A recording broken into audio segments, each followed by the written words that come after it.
The air in New York was colder than Elias had ever imagined. As he stepped out of the terminal at JFK, the sheer scale of the world hit him like a physical wave.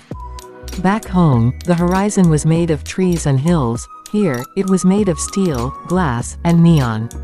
He held his worn-out suitcase tightly, feeling like a tiny character in a massive movie.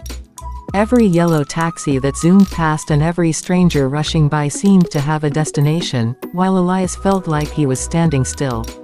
The first obstacle, the struggle. The first few months were a test of spirit.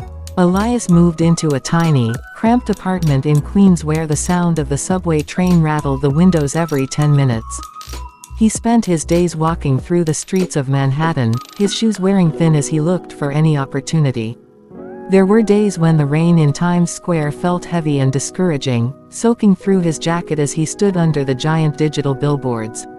He felt the loneliness of being in a crowd of millions, where everyone is close, but everyone is a stranger.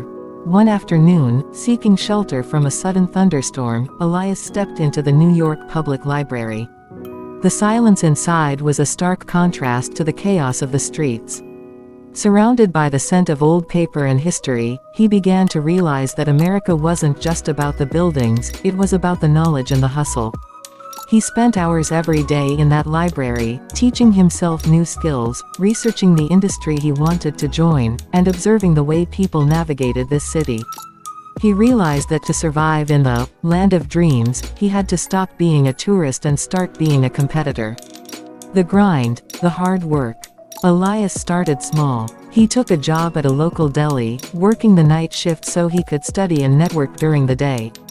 He learned the rhythm of the city, the way the morning light hits the Empire State Building and the way the city never truly sleeps. He faced rejections, language barriers, and moments of deep homesickness.